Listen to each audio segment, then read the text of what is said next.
I've always found Taylor Swift's artistry to be something else. I don't have the diversity in taste to stake the claim of her absolute supremacy, but it's a standout to me nonetheless. Every album of hers has a distinct sound, emotion, and story, from the dreamy high school romance in Fearless to the emotional spectrum of Heartbreak in Red to the unsheathed anger of being cast as a villain in Reputation. Undeniably, there has always been a narrative aspect to her music, but she really refined it into compelling storytelling in her 9th and 10th albums, Folklore and Evermore. There are songs in there that are 3-minute stories of characters that are only a figment of the imagination. And well, if that isn't writing, watching the lyric videos for some of these songs got me thinking, are song lyrics poetry? The Nobel Prize people obviously thought so when they awarded Bob Dylan the prize for literature, but it is definitely not as straightforward as words plus rhythm equals poem equals song. To answer that, we must look at what poetry is, and there is a question that has remained for the most part a bone of contention. There are, of course, a few identifying characteristics, but these aren't hard and fast rules, which makes the interpretation of poetry as a concept rather challenging. But I'm happy to do it if, in the end, I can reach at least a mildly convincing bottom line. And I cannot deny that my biases will lead us in a particular direction, but objectivity is a bit much to ask for in literature, don't you think? Let's begin by asking ourselves, what is poetry?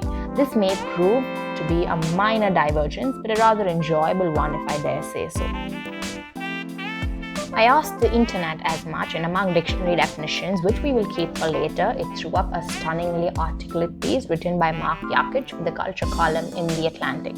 It discusses many facets of poetry, but I have picked 3 that I thought were particularly important.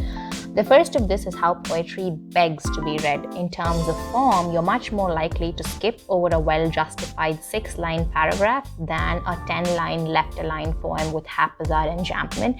And in terms of how historically we've been told over and over, from literature class in high school to a complex critique, that the meaning and idea is hardly ever what you interpret it to be the first time around. Essentially, you're intrigued by form and challenged by what's hiding. Mr. Yakic puts it perfectly. A poem practically dares you not just to look, but to read. I am different, I am special, I am other. Ignore me at your peril. The second is how so many poems are such bland jumbles of words, so completely lacking in the ability to excite the human senses that many people are put off at the very mention or sight. They'd probably much rather experience the moment the poem aspires to capture in a lushly descriptive piece of prose, or a well-performed fight or kiss on the television screen, or in 3 minutes of an immersive and memorable piece of music.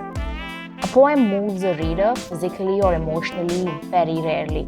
But seriously, isn't a poem a home for deep feelings, stunning images, beautiful lyricism, tender reflections, and/or biting wit? I suppose so. But again, other arts or technologies seem better at those jobs. Novels offer us real or imaginary worlds to explore or escape to. Tweets offer us poignant epigrams. Painting and design offer us eye candy, and music, well, face it, poetry has never been able to compete with that sublime combo of lyrics, instruments, and melody. Which begs the question, what does drive the few of us who can be bothered? Answering this means we are down to our third aspect of poetry.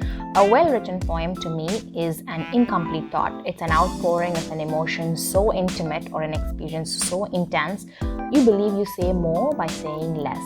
Poets are great at the cloak and dagger, skimping with the words in a way even a miser wouldn't accomplish with money. And if you're lucky enough as a reader to chance upon what is most likely a tiny piece of someone's soul and memory, you can on most occasions make something of it for yourself. It's like stargazing in a way. You're looking at the same stars that everyone else is, but what looks like a bear to you may well look like a soup level to another. Freedom of interpretation. Readers have a certain amount of freedom in navigating the poem. The caveat is that freedom often requires more work, more self-motivation, and a certain degree of confusion.